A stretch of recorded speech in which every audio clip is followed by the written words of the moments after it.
I said, what's the deal with food dip? I said. Whoa. Okay, let me close all my not fanfiction related apps. Steven, what's your favorite thing about food dip? There's not a lot to say, really. I can tell you my least favorite thing about food dip. Can you? What is that? You're right, I really can. There's a lot of bad with that man. Every time I watch he's like a special form of art. Every time you look at it, you find something new to hate. Harsh. The close fucking like I know that's not harsh. In his last video, he forgot to shave the one spot of his neck his window was shining on, so it just glowed this patch of hair and the rest was clean shaven. I asked what you liked about him. Imagine if Bob... I like that! What if Bob tunes into this episode? I'll say Bob. You really know how to really highlight that good spot of your face by not shaving it. You got a nice beard growing there. Keep it up. Good work. You know all the best angles for your Tinder profile. Yeah, put that on Tinder. Do you think Bob's married? Do you think Bob goes down? No. Do you think Bob can touch his toes? I don't think you can. I've never seen him out of his car, so I couldn't tell you. Do you think Bob can escape his car? Maybe. Do you think Bob has ever tried to escape his car? Yeah, not really. He has everything he needs. He can get anything. Yeah, he probably blasted ass through the seat, through the bottom of the car already, so he's got a full system in there. Yeah, he just goes by the mail office drive-thru to pick up his YouTube check, and then he goes back out to the fast food. Can we blur his name? I feel bad using his actual name. I don't think he was born with the name Food. First name, Food. Last name, Dip. No, not Hey. that, Bob. Hey, he changed it from food use. Was that his old name? Yeah. Food use. Yeah. That's hilarious. That's lore for you.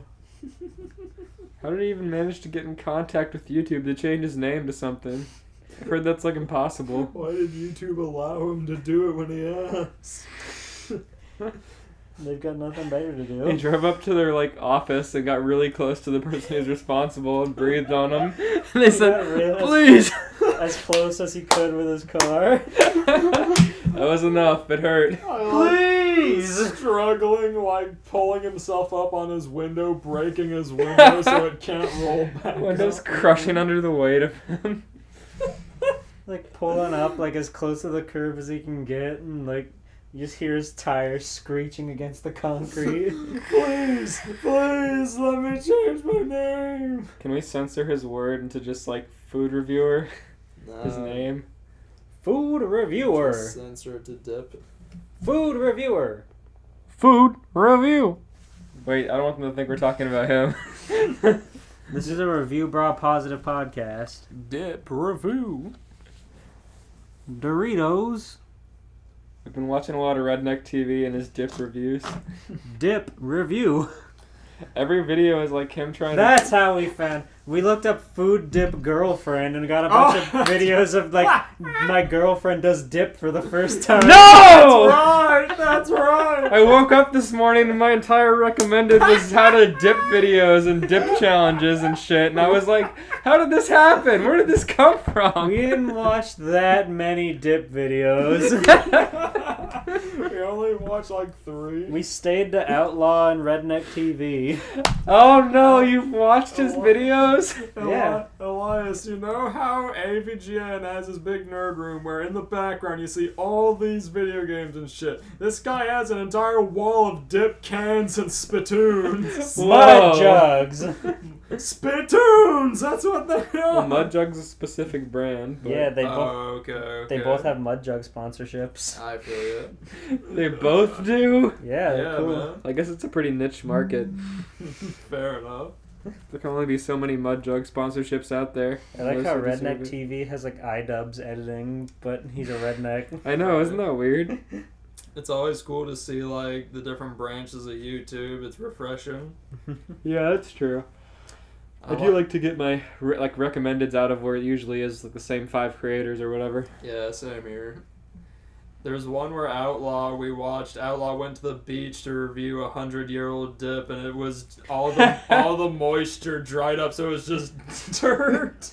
Did he put it in his mouth? Yeah. Oh my god! He opened it up, and you can see the specks of dirt like flying in the wind. At first, I thought there was like bugs jumping in it because that's how it looked from the angle. There But may it's have like, been. The whole thing was just dust. It was, oh my! What the hell is this? It's just dust. We watched Redneck TV do videos like top 5 ways to do dip in school and top 5 ways to get dip underage because he was in fact 17. One Oh of my god! One of this man's tips was to hold your arms in front of you, like cross them, and put your fucking mud jug right in the pit of your arm, and go, Like- they ain't gonna see shit. And then he puts his head down to spit. Like in school? Yeah! Oh my god! You fucking bring a 1 foot tall mud jug to your classroom desk and don't think your teacher knows what's going on in there? Dude, speaking of 1 foot tall mud jugs, another one of his tips was like have like a bottle shaped mud jug or whatever and pretend you're drinking from it, but like spit into it. It was like a brown, like a root beer bottle or something. As if the school would let you have a soda pop in the classroom. Right. Imagine like bringing that up to your mouth and looking like you're gonna drink and then you just hear fucking blast it into the back of the bottle and knocks the teacher's eardrums out. And she's like, I think someone's dipping back there. Let's start the episode! Okay. Disclaimer! Crossing the Line is not a show intended to bully or harass anyone. Do not go out of your way to find or mess with the authors featured on our podcast. They make what we do possible, and we love them. And you. Thanks. Enjoy.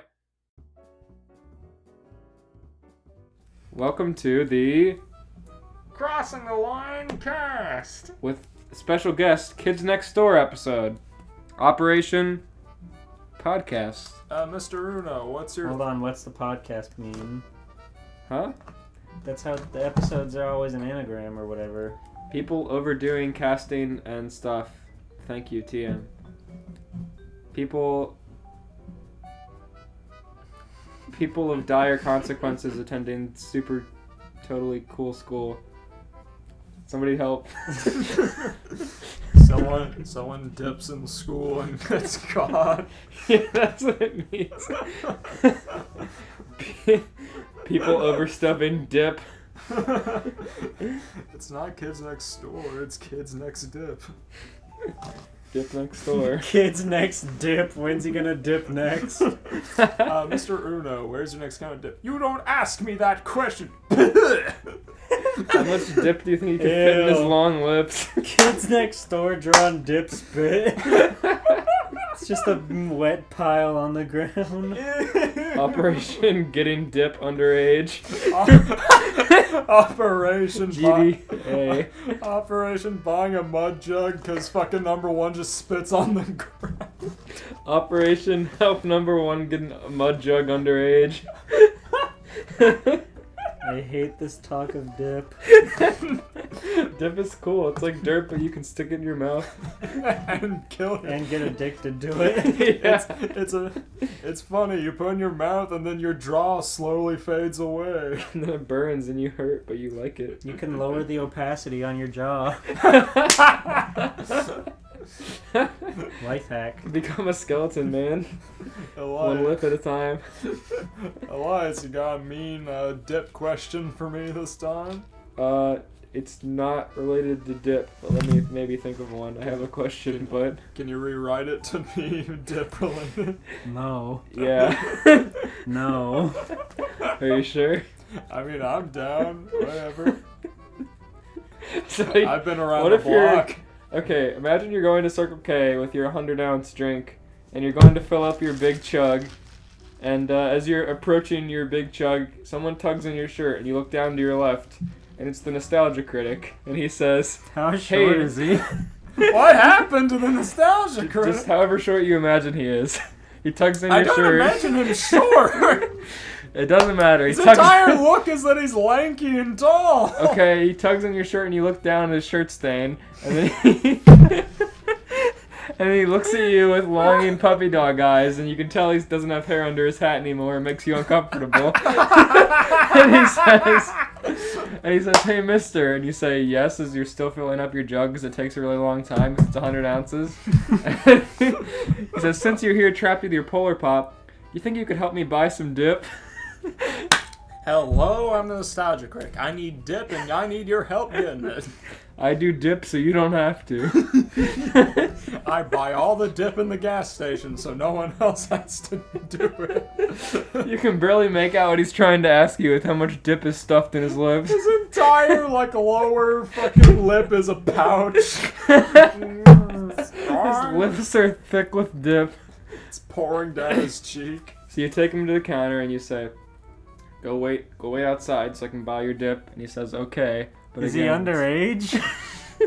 I'll get to that. It's So you get okay. to the counter, and he says, "Is that guy out there trying to get you to buy him dip?" And you say, yeah, sorry." And he says, "Listen, he can't be buying dip here anymore. He knows he's not allowed to buy dip here anymore.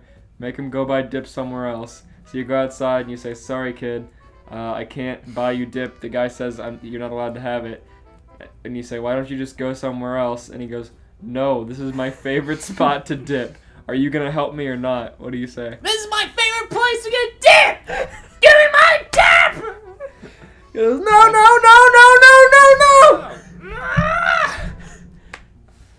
So, What do I say when he refuses? What do you say when he says, "No, this is my favorite spot. You have to help me"? And he pulls your Polar Pop out of your hands and says, "I'm not giving this back until you help me get dip." You know, I was just... I'm not giving this back until you help me get my dip! I'm glad you clarified that, because I had no reason to fucking continue interacting. I would have just left. Well, fuck. I would snatch my shit from his hands, because he's scrawny. He's just a lanky motherfucker. He's quicker than you. Oh, you're right. I forgot.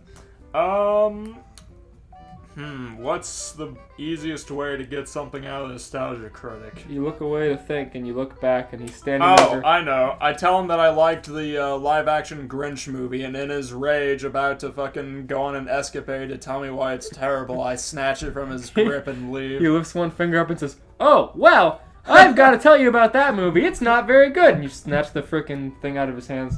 I leave and I drive away, so screaming, "Art's subjective, bitch." What if you're thinking about what you have to do to stop him from... What if you're thinking about how to get that back from him, and you look up from thinking, and he's over there talking to the police, and you see him point at you as he's talking to the police. Alright, He's hold telling on. him something. Well, fuck, I'd be going back into the damn store. I know. Well, let me take this one.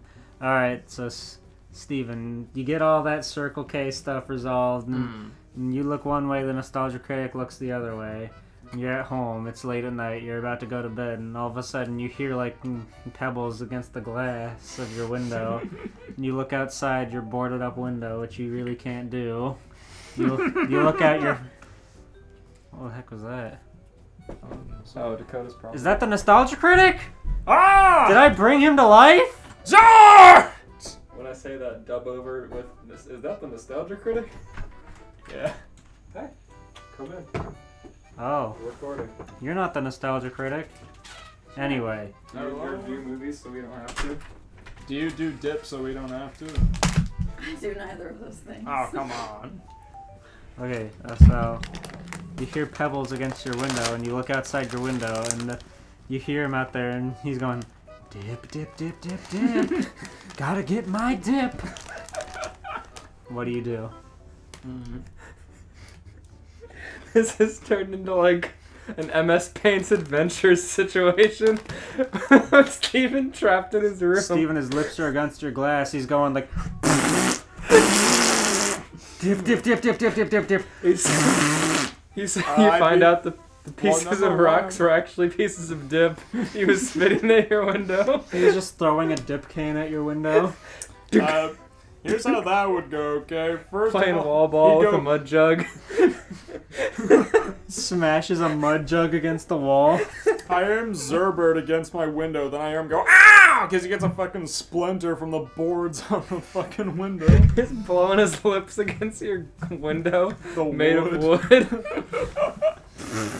I don't think I'd fuck with it really, because that'd be funny to me. I'd just move into the living room. You forget his lips are numb from all the dipping. He can't feel that. Right. He's unfazed. As you walk into the living room, you hear it again in the window in here. Yeah, you walk into the living room, you think, okay, I've gotten rid of this problem, you hear... Then all of a sudden you turn around and he's walking in from our kitchen. As the lights flicker. And he says, dip, dip, dip, dip. Gotta get my dip. Is he in full nostalgia critic attire? Yes, of course. He doesn't leave the house without it. He's wielding his mud jug like a weapon. He's slapping it on his other hand. His mud jug is just his hat. He spits into it and slaps it back on his head. He's growing his hair back. It's to replace his hair. It's like a giant nicotine patch for his bald head. What do you do? What do I do? He's in the house now, right? He's smiling at you. Oh shit. Damn. His teeth are very yellow and brown. Hey! The opacity on his jaw is well below 50.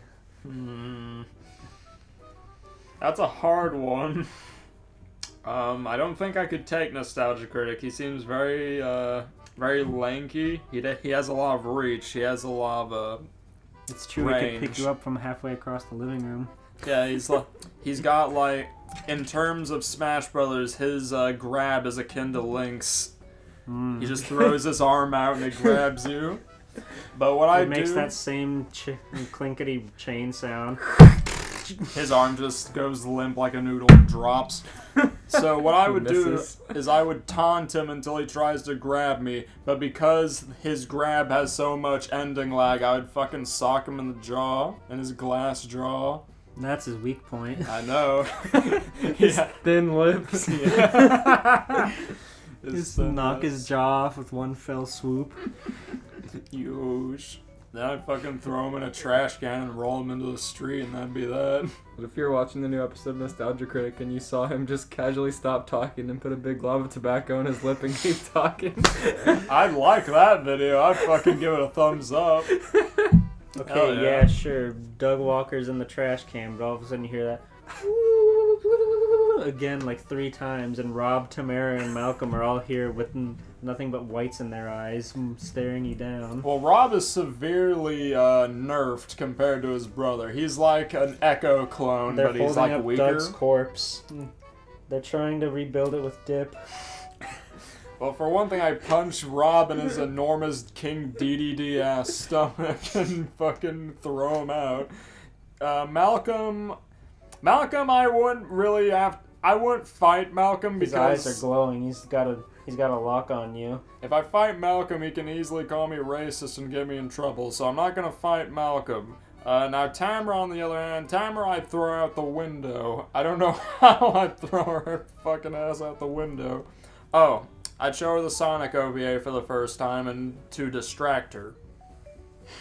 Show her anything. Show her It'll anything. be her to first time distract her. watching it. There we And it would go. critically distract her. There you go. She begins setting up her Tamara's Never Seen studio. That's on your couch. I can take out 2 birds with 1 stone. I can put Malcolm on the camera so that they're You both forced distracted. act. Yeah, there we go. So that's how I deal Their with that. content time is so precious. As all the dip in the world slowly pouring in through all of the cracks in the walls here to rebuild the Nostalgia Critic. It's like Resident Evil 7, the gunk. Mhm. It'll force Rob to yell at her for being just- a camera woman. He's just vomiting dip and it turns into monsters. Just spitting it all over. Just makes a pile. God. So Rob is holding the trash can above his head. Nostalgia Critic like slug drips out into the floor, then begins to exude dip, which Hello, then I'm rises. the Nostalgia Critic. I remember it, so you don't have He to. rises out of the dip puddle like Ivan Ooze. God. You simply can't lose with your own cheek full of Ivan's ooze. Nostalgia Critic's like mumbling to himself, dead on the floor, about his Ivan's dip ooze. Hello, everyone. Welcome to Crossing the Line, a fanfiction podcast where we read, review, and critique fanfiction for your listening pleasure. As always, we have our special golden boys here, the same old three. Dakota, are you going to say anything? Hey. Hey, I don't have to Wow. cut that out. Yeah. More than ever. Sweet. Awesome. At Virgil_vlogs. At SwellTimeGPool, all one word. Blue breed. Slurping and At Polar Pop. yeah. At Circle K. Download the Circle K app today and you can save fucking money on something. Circle K has a Cheetos or Sweetos flavored slushy. It's very interesting. And it actually tastes like an actual churro. In case you want to drink a churro. Download the Circle K app today for a free Coca-Cola. For free malware. Free malware. We're not doing a Nostalgia Critic episode or a Dip episode. We should do a Nostalgia Critic episode. Not yet. Not yet. Not until he Eventually. collapses. We're doing a Kids Next Door episode. Because what could be more fan fiction riddled than Kids Next Door? That's true. When did the show come out? 2003? Yeah. 2003. The perfect year. There are a All lot the- of 2017 ones. All the children that grew up watching Kids Next Door were ripe in the age of fan fiction when it hit its big mark. So that, along with Teen Titans, Naruto, all those other big names, you know it's got to be up there. So we're checking it out today. Yosh. Back before cringe culture existed. Alright. So who wants to go first? Hold on. Oh. Anybody have any favorite Kids Next Door episodes? Oh, jeez. Kids Next Door is one of those shows that was in reruns when I watched it. So, like, I caught bits and pieces of it. I rarely got, like, a full episode. I can say one of my favorite scenes, probably. Is it father screaming at his children? That's one of them. That's one of my recent ones, you could say. Let's see here. What was it? Oh, I can tell you my favorite villain. I like Sticky Beard. Just a friggin' pirate who eats candy and shit. I like that he can just put his fucking his candy cane in his mouth and make it into a key. He's powerful. He's cool, yeah. I'm looking up this name of this character. Weren't you gonna go into your favorite scene? God, let's see here. Where was it? Oh, I know my favorite episode, even though it's not really an episode as much as it is a special. I like the Grim Adventures of Billy and Mandy crossover. The Grim Adventures of the Kids Next Door. That was a good one. That was interesting. Yeah.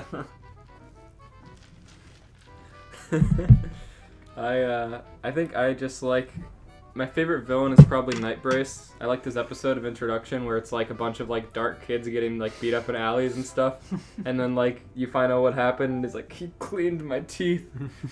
All he did was like brush their teeth in the night, as if that in any way hurts them or anything. It's just like while I was sleeping, he brushed my teeth and fixed them.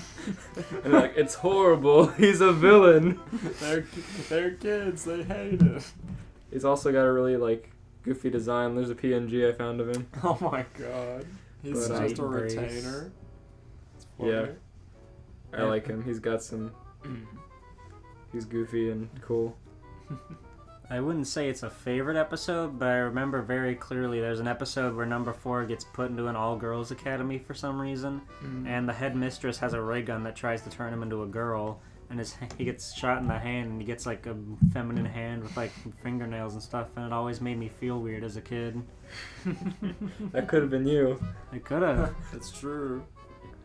I like the episode where it's like a bunch of different shorts, like the Dragon Ball Z one and stuff too. Oh, that Just one because too, yeah. It's really memorable, Mm. so I don't think anyone could have forgotten it, but that's an easy cop-out. I also like the Rainbow Monkey Island one. True, That one's true. pretty cool. See, now that you guys mention it, now I remember these episodes. It's one of those shows that it doesn't come up a lot as of late, so... The one Yeah. that always played on TV that was really gross was like the pink eye one. Like Like that one was on TV a lot, and it That was one I really, don't remember. really disgusting. Where lunch lady was salvaging all their pink eye crust to make her apple streusel. Yeah, it was Oh. horrible, but it was on TV a lot. Oh, It was her. There was Grandma Stuff'em. that one was on a lot too, actually. Yeah, that like musical one. Mm-hmm. Oh, I like the one where, let's see here, number 3 is the, The green shirt okay, then Asian girl. number 5 is the African American one? Yes. Okay, number Bill 5. Cosby's daughter. Bill Cosby daughter. It's not a joke. Her dad just does Bill Cosby impressions every scene he's in. Oh, I need to rewatch this show. No, she's upstairs. She's sick with the tissues and the sneezing. Achoo! Achoo!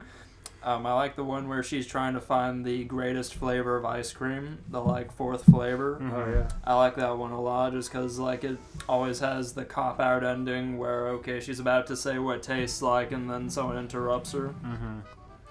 I liked I liked the episodes that had a big emphasis on like building things because they're always really interesting to look at visually.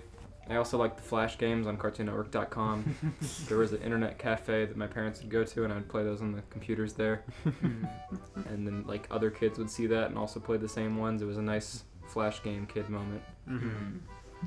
Yeah. As a kid, I was never like the big K&D guy, but all like the plot-heavy episodes always got to me. Like pretty much the 2-parters where they introduce Father, and then number 274 tries to destroy the moon base because he's a teenager, and that's not allowed.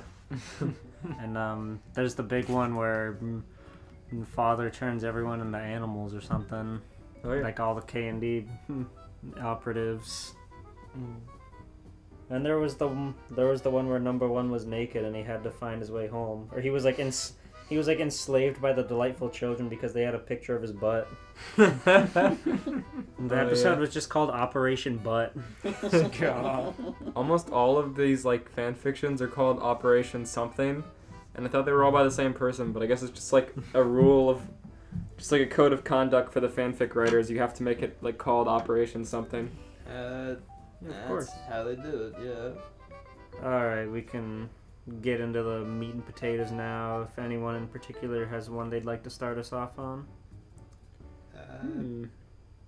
I guess I can start. Alright. This one is, oh my goodness, 9 chapters.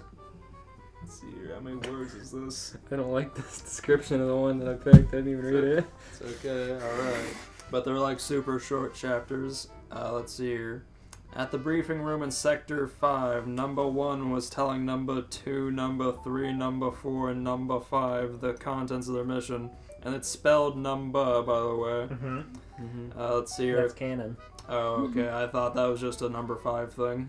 Let's see here. Why do you think it's just number 5?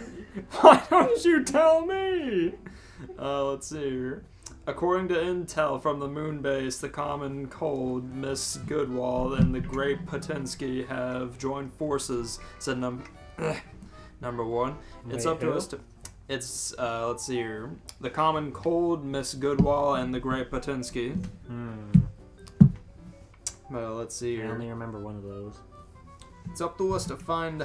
I can't do friggin' number 1's, It's up to us to find out what's going on up there. There we go. If we're facing those lasers, we have nothing to worry about, said number 4. They're C-listers, and they haven't done anything in ages. Don't underestimate them, number 5 said to number 4. They may not have done anything in a while, but they've proven themselves to be dangerous. Number 5 is right, said number 2. The Common Cold used us to power his flu bug machine, and the Great Patinsky nearly shrunk the world. And Miss Goodwall knocked us out and put us in a zoo, said number 3. Also, her zoo is hard to get out of. Also, Nearly all the exits were closed for some reason. I wonder why. How inconvenient. They're still C-listers, though, said number 4. Harsh. Unfortunately, after the alliance between Sticky Beard and Night Brace... Oh, hell yeah. that doesn't make any sense. That doesn't, but... Those two have completely separate morals. Right. One cleans teeth. Well, I guess Sticky Beard wants to take the candy away from him. I guess one makes the other's economy, really. Mhm. Okay. Exactly. Sticky Beard and Oh. Night Brace invaded the treehouse. Ew, Um, I forgot about him. We're looking at pictures of Mr. Patinsky. God, Steven, you see that? Oh, I can't, no. Oh! I don't like Mr. Patinsky. I hate him, and you know he's like a... Oh, Mr. Fizz! I love Mr. Fizz! Let's watch all of K&D. We should. Let's see here. Unfortunately, after the alliance between Sticky Beard and Nightbrace invaded the treehouse, all of our flying vehicles were trashed, said number 1. Does anyone have any suggestions? I could fix one of the vehicles, but it'll take a few hours, said number 2. Too long, said number 1. We could take the hippie hop, said number 3. Destroyed too often, said number 1. How about we modify the clam cannon and shoot ourselves out of it, said number 4. Too dangerous, said number 1. The clam cannon. Maybe we can take the bus, said number 5. The area we are supposed to travel to is outside city limits, said number 1. After number 1 finished taking a strange looking After number 1 finished taking, a strange looking RV crashed through the wall of the briefing room, even though the briefing room was above ground. He was taking something, alright. The members of Sector 5 stared at the RV. A strange looking man walked out of it and said, "Good morning." Oh no! How is this happening in this day and age? It's 2014, boy. Don't worry. Hello, I'm your Uncle Grandpa, said Uncle Grandpa. What the heck does that even mean? I want out. Number 1. I don't like where this is going. What's wrong with Uncle Grandpa? No adults allowed in the treehouse. That's very true. He's an uncle and a grandpa. That's true. Why would they enlist his help? What the heck does that even mean? Asked number 1. He's twice the adult any of them Allow ever me to- could be. Fear not, I am a child. At heart. Allow me to explain, said Bellybag. No, he's everyone in the world's uncle and grandpa, and when he comes to visit, it's sure to be a time you'll never forget.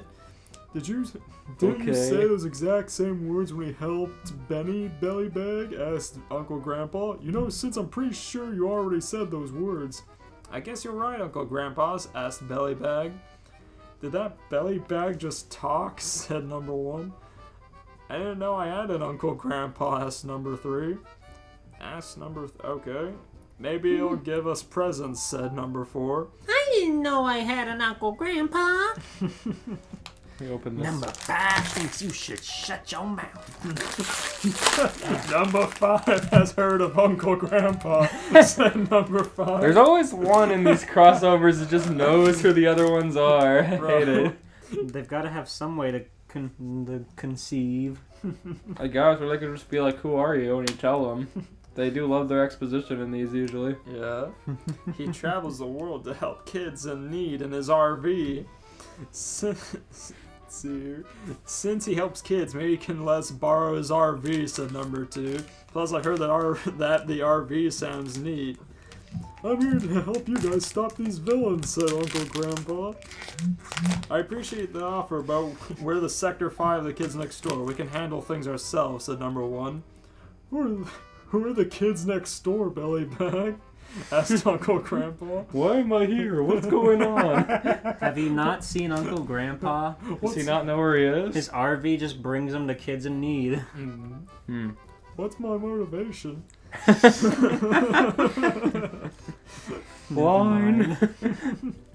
Line.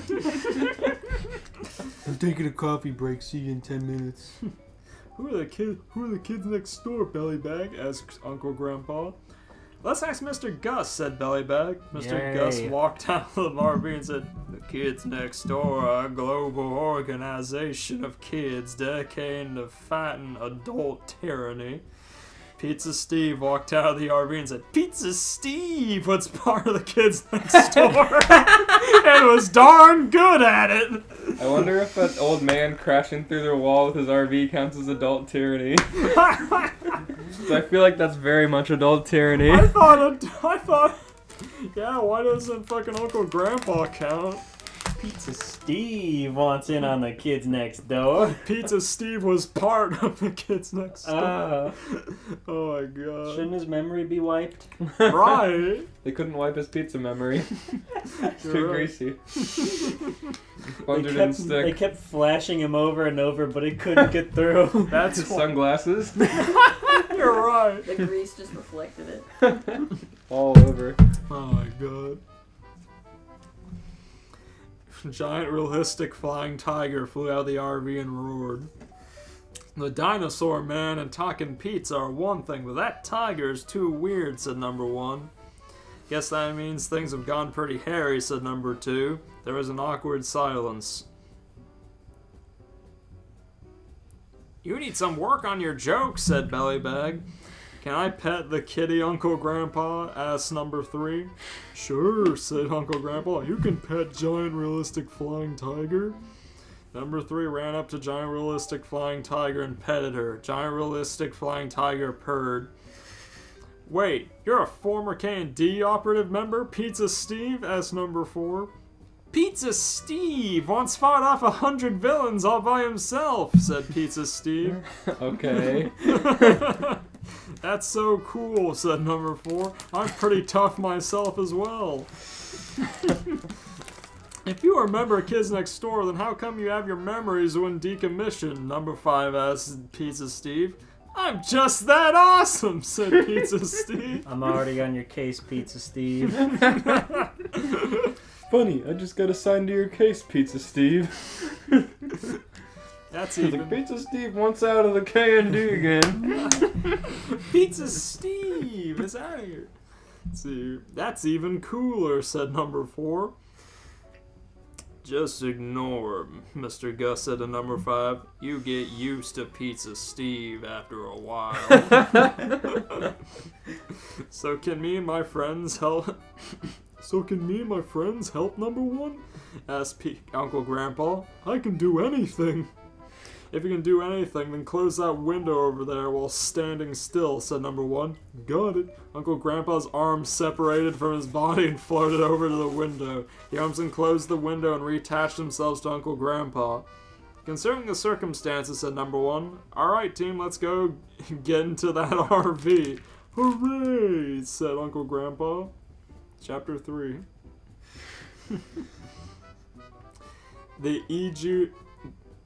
The UGRV was driving to the outskirts of the city where the Common Cold, Miss Goodwall, and the Great Patinsky were. Mr. Gus, number 5, Pizza Steve, number 4, Giant Realistic Flying Tiger, and number 3 were in the back of the RV. Number 1, Uncle Grandpa, Bellybag, and number 2 were at the front. Your friends are pretty crazy, Mr. Gus, said number 5. I know, said Mr. Gus. Bellybag is goofy.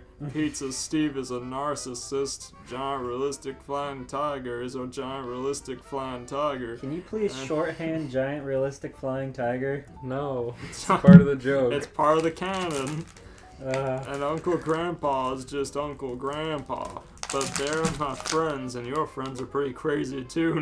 What kind of backhanded compliment is that? It's like, what's wrong with my friends? What's wrong with your friends? Your friends are weird. your friends are gross. Yeah, number 2 makes bad jokes. Number 3 can be airheaded. Number 4 is dumb, and number 1 can be obsessed with missions. But they're my friends. I guess we're a lot alike, said Mr. Gus. That's true, said number 5. Just like me. I'm also voiced by an African American. Hashtag me too. Hashtag Juneteenth. That's true, replied number 5. After a brief period of silence, number 5 said, So, I'm the oldest member in Sector 5. How old are you? Older than the dinosaurs, replied Mr. Gus. Huh. I wonder. Does that make you an adult or? So I guess we're enemies, huh? I once fought against weredogs, number 4 said to Pizza Steve. Pizza Steve once fought against zombie pets that knew karate, replied Pizza Steve. Okay. Well, I was in a chariot race. Well, Pizza Steve wants control of a person like a video game. Whoa! Jeez. That's not cool. Pizza Steve's gone too far. The reason I try Cut him off. The reason I charge Pizza Steve is his voice actor is the same as the new Sonic voice actor. So Weird. Yeah, it's Roger. Let's see here. Well, I went into outer space and helped save the day. Me too!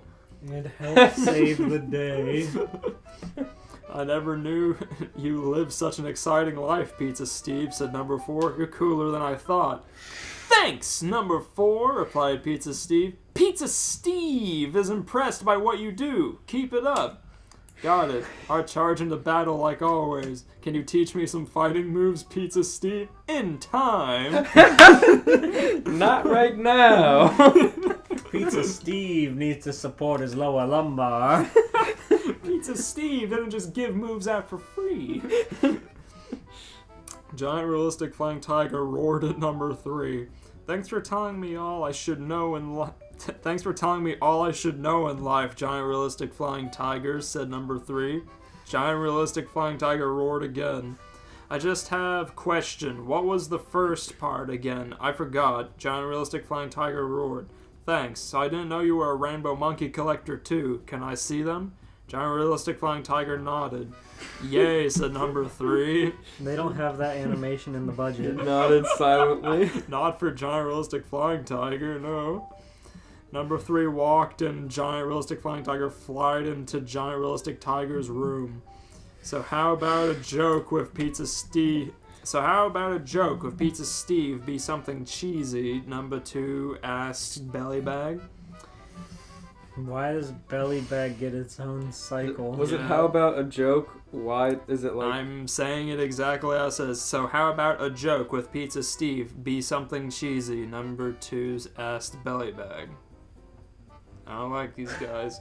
Okay. You should try something else, number 2, replied Bellybag. How about for a joke involving Mr. Gus, saying your blood is colder than Mr. Gus? Get it? Because he's a reptile. Still needs work. Anyway, this RV is amazing, said number 2. It's way bigger on the inside than the outside. Do you know how it works? Beats me, replied Bellybag. I just know that it's how it's always been. Like how I'm way bigger on the outside than the inside. That's not much of an answer. True. Uncle Grandpa. True.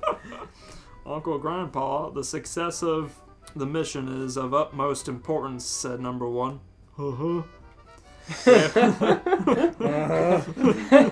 Yeah, whatever.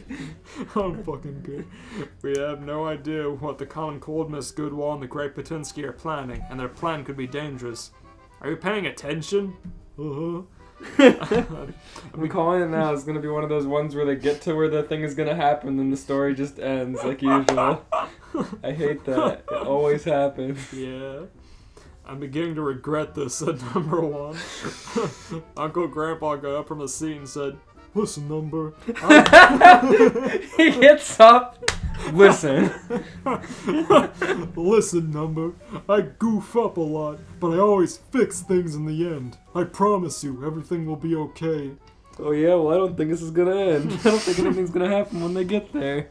I guess you're not so bad after all, Uncle Grandpa, said number 1. That really turned him around. My opinions of people are very easily manipulated. Wait, did you just stop driving? Yes, I did. The UGRV spun out of control and crashed through a wall. Chapter 4. I need a fucking Twizzler. I'm running low on blood sugar. Thank you. I should have gotten actual soda. Yeah. What did you Diet soda. Yeah, get? 100 ounces of it? It's real cool. my meal. Dinner.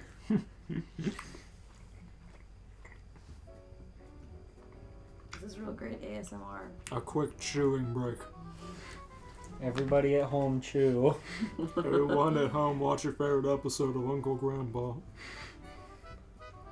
And the kids next door on another window. See if they sync up. Use that arrow snap. See if Uncle Grandpa sometimes responds perfectly to when number 5 says something.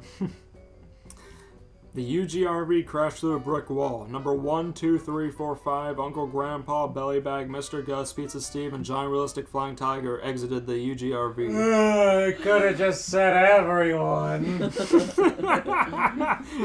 Yeah. It's lazy writing. What are you thinking? Number 1 yelled at Uncle Grandpa. We could have gotten hurt. At least everyone's okay, replied Uncle Grandpa. Hey, everyone's okay. No one got hurt, idiot. Number 1 facepalmed and said, let's just focus on the mission. Sector 5 and Uncle Grandpa and friends looked at the area. It's a zoo, said Number 5. Giant Realistic Flying Tiger growled. What's wrong, Giant Realistic Flying Tiger? Asked Number 3. That's because tigers hate cages, said Mr. Gus. That makes sense, said Number 3. But how come the cages are empty, said Bellybag, asked Bellybag. Miss Goodwall, one of the villains we're looking for, said Number 2. She puts kids in cages as zoo exhibits. She also put these cool ear clips on us, said Number 4. Are they still there, Number 4? Are you pointing to one in your ear? I forgot they were even in the cages. Those ear clips would have looked cool on Pizza Steve, said Pizza Steve. They don't have fucking ears. Pizza Steve is appropriating. Appropriating their child culture. Child abuse culture. God. Anything to look cool, like Pizza Steve.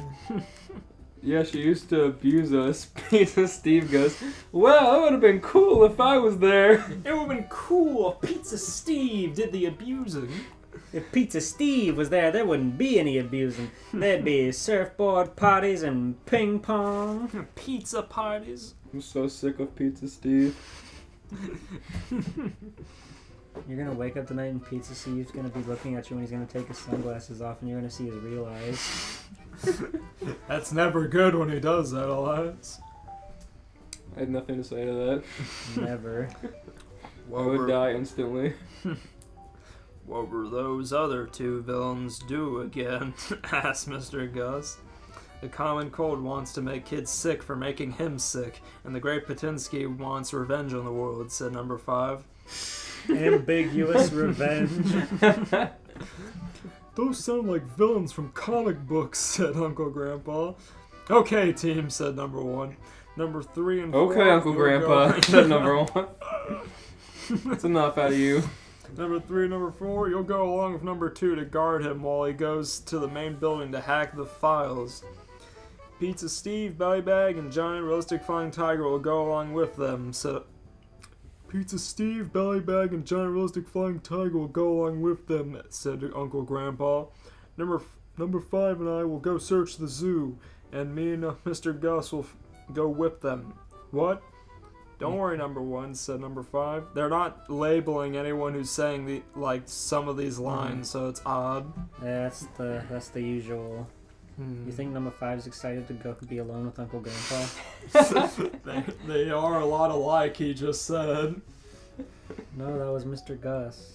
Oh shit, she's in for it. Uncle Grandpa's gonna bend reality. He's gonna bend her over. Don't worry, no. No, he's not. Yes, He's gonna be the only one who's safe when he loses control of reality.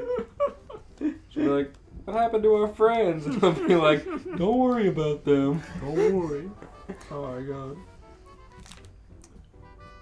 Don't worry, Number 1, said Number 5. Uncle Grandpa can help us. Also, I can keep an eye for Uncle Grandpa for you, said Mr. Gus. Fine, said Number 1. Giant Realistic Flying Tiger roared. Did you hear that? Asked Number 1. Giant Realistic Flying Tiger said when he can ride her. I always wanted to ride a tiger, said Number 4. And believe Pizza Steve, said Pizza Steve. There's nothing like riding Giant Realistic Flying Tiger. Bellybag jumped off Uncle Grandpa and onto Number 2. Raised his hand at Pizza Steve. I'm sick of you. Raised his hand. Bellybag jumped off Uncle Grandpa and onto Number 2. Wow, said Number 2, you feel comfortable. Thanks, replied Bellybag. I don't like this. I want out again. Number 2, 3, 4, and Pizza Steve jumped onto Giant Realistic Flying Tiger. Alright, team, move out, said number 1. The two groups separated to arrive to their destinations. Unbeknownst to them, a security camera was spying on them. In a security room, the Common Cold, Miss Goodwall, and the Great Patinsky were viewing the scene. My, said Miss Goodwall, I see Uncle Grandpa and his friends have teamed up with the kids next door. They would make great exhibits. Enough about Uncle Grandpa and his band of weirdos, said the Great Patinsky. The kids next door have arrived. The Great Patinsky is right, said the Common Cold. But don't worry, we've prepared for unwanted guests. Don't worry, said Miss Goodwall. I got the tranquilizer darts ready. Those are like the 3 worst villains they could have chosen from. Right, I was hoping that the security camera was gonna be like, what's his name, Father. It's recording, right? Yeah. Cool. Just checking. My men are ready to capture the intruders as well, said the Great Patinsky. He does not have men. Who is he fooling? His golf clubs. His Soon. putters. He just left them on the ground. Soon. They're ready. Soon, not only will we have revenge against the kids next door, but our plans will succeed as well, said the Common Cold. And that's the end. You're Yep. right, it's another wonder they arrived, and that's it. The classic. Yeah! A water bottle. Someone hand me a Twizzler, I'm in a cold sweat. No. Oh. I hate these loud snacks. It's okay, it's ASMR. Thank you.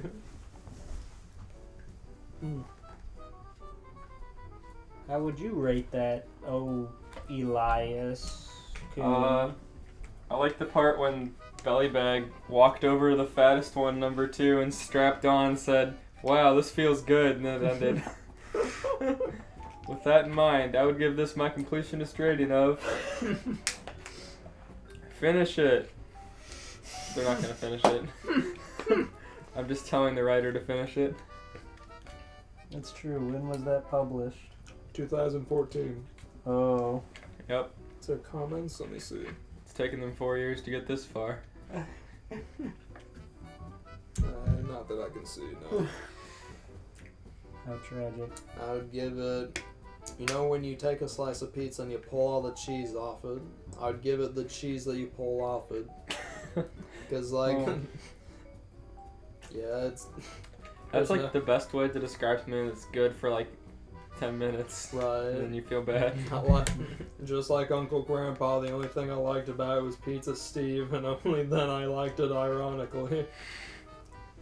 I would give the story a rating of a decommissioning because I don't want to remember it anymore.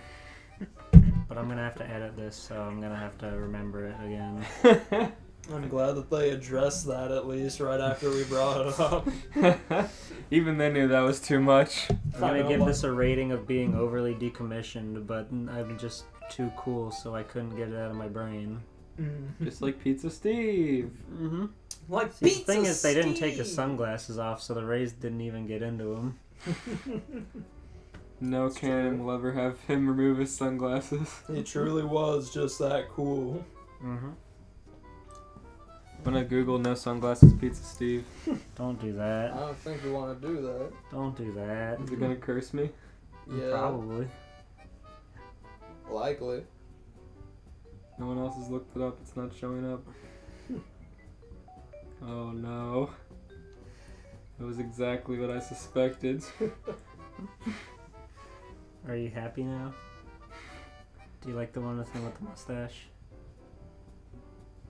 Oh, The mustache. I don't like any of this. How about you quit looking at Pizza Steve and read us a good? It's true. Okay, let me read through my stories really quick and decide which one I want to do of these 3. Steven, let's have witty banter while he reads through his thing. Okay. Let's see your witty banter. I can't believe you did that. Yeah, man, that was bad of me to have done that. You should feel bad. I I know, man. I feel bad when I made that awesome review on Yelp for Hong Kong Fooey. That was completely abysmal. Hong Kong Fooey deserved better. You haven't even been there, and yet you went and slandered him like that. Okay, it's time. I haven't Hold been on. there. I haven't been there, but I felt the need to. It's my duty. I You're went gonna to. get arrested for impersonating a doctor. Dr. Robotnik is me. That is not true. He told me himself that it was okay for me to use his name. I'm gonna go ask him. Oh, you'd better. Sir, please. I'd like to open by reading the comments of a story that I'm not going to read, but this person. I want to do a bit, so. Hey, come here. I need to ask you something. Did he give you the right to use his name? That's what I thought. You're all out of cards, mister. Flopped. Okay, go How on. could Dr. Robotnik do this to me? It doesn't matter. My only friend. George, don't worry, I can send you the audio to sentence, mix a response in. No, I already know what I'm gonna do. I'm going to open by reading all the comments on a different story because somebody, it looks like, read this 8,000 word story and wrote comments as they were reading it, and there are a lot of them. Interesting formula, but okay. Yeah, then I'll read the other story that I want to read. It starts with, well, I'm glad Elmo's finally made it back home to Sesame Street, and Father, poor Father, LOL, I bet I'll be having nightmares of this twist ending for years. Great story, dude, you really know your stuff. But it doesn't stop there, despite saying great story, dude. Well, these are all written on the same day, so I can't actually tell what order they're in, but I'm beginning to feel sorry for poor Elmo, not understanding anything that's going on right now, but man, that maneuver he did was awesome. LOL, man, Elmo, you sure are lucky, little monster. Next one.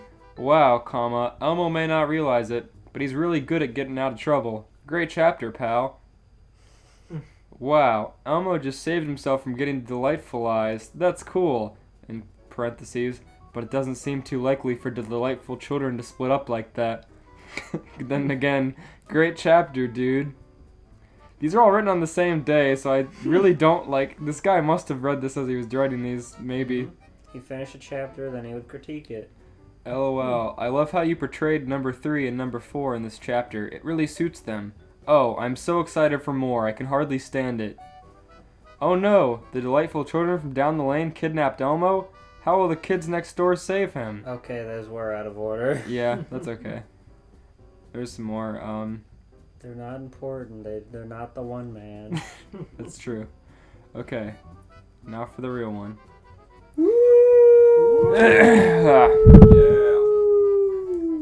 Chapter 1, Escorting an Adult Alien Senator. Nigel, along with Chad, were once again called by Numba Infinity for a mission for the Galactic Kids Next Door. So, what do you think we're going to do today? Asked Chad to Nigel. Hard to say, but whatever it is, I hope it's at least going to be exciting, replied Nigel. I just sound like Stewie. I don't think I can do a Nigel voice, so I'm thinking about how I'm going to do this. Yeah. As the two made their way to Number Infinity's office, he was sitting at his desk waiting for the two to arrive. I'm glad you two could make it. Or is Number Infinity like that suave black dude? Number Infinity, they're on Galactic Kids Next Door, and I don't know a thing about that because that's not even real, but there's a proof of concept. I'm glad you two could make it, said Number Infinity. We have a situation that a pro-kid alien senator known as Jar Jar Binks from the Galactic Senate might be kidnapped by anti-kid forces. Anti-kid, implying Jar Jar Binks was a kid. Jar Jar Binks is pro-kid, and there are anti-kid people in the Senate. Was Jar Jar Binks' delightful eyes? You want us to protect an adult alien? Asked Nigel. You want us to protect an adult alien? Asked Nigel. He was the suave black boy. You want us to protect an adult alien? Asked Nigel. He's pro-kid, that's all that matters. If anything happens to him, our own Galactic Kids Next Door is at stake, said Number Infinity. I have the planet he's from, yep. We'll give you the coordinates from there. Yeah, we get to travel to an alien world, laughed Chad, who was rather excited. Can you look up Chad now? Chad. Keep going. As the two headed for their transport, they got onto it and headed out towards Naboo. Oh, Meanwhile, that's 274. oh, he's like tough. Yeah. Remember when he wore his bra? I do. It's battle-ready armor! This senator you speak of, he sounds like he doesn't seem to be in any trouble, says Count Dooku. He seems that way, but he votes against any measures that are mine in favor, says Darth Sidious. I want you to have the Confederacy kidnap Senator Binks. As you wish, continued Count Dooku. As for Jar Jar Binks himself, he was shortly greeted by Nigel and Chad of the Galactic Kid Next Door. Oh god, I have to do a Jar Jar voice at some point. That's... He's a good character. Sorry, I'm looking up Kids Next Door things now. Go on. Greetings, Senator. We're from the Galactic Kids Next Door, and since you have been so pro-kid, the GKND have granted us to provide you with extra protection, said Nigel. Oh no. I don't know if I can read the Jar Jar voice. Yes, you can. Misa gonna kiss ya. Misa do not really need the protection. You see, the Jedi always protect me, so it's okay, said Jar Jar. But you do not understand. Someone like even Count Dooku might be threatening your life, said Nigel. Oh, Misa not concerned about it. Anakin and his friends are always ready to save me, replied Jar Jar. As Jar Jar continued on his way and ignored them, both Nigel and Chad decided to continue to follow him for his own safety concerns. For those whom wanted to kidnap Jar Jar, Count Dooku had once again hired the notorious bounty hunter Cad Bane to hunt Jar Jar Binks. Look up Cad Bane. No. Look up Jar Jar Binks. I'm looking up Cad Bane. You don't need to know who Cad Bane is. Oh, he's actually just a Star Wars character from Clone Wars. He's Okay. a bounty hunter. I thought he was the Kids Next Door villain or something. No way!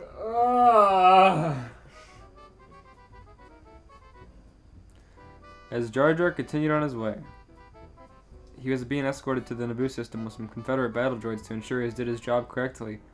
Why does Count Dooku prefer to send a couple of droids to watch over me? Asked Cad, the sad bounty hunter. It's the boss's orders, sir, replied the battle droid. As Cad Bane's ship landed in a disclosed area in Naboo, the bounty hunter continued to make his move into finding the target, which wouldn't be hard, as Jar Jar himself was not far behind.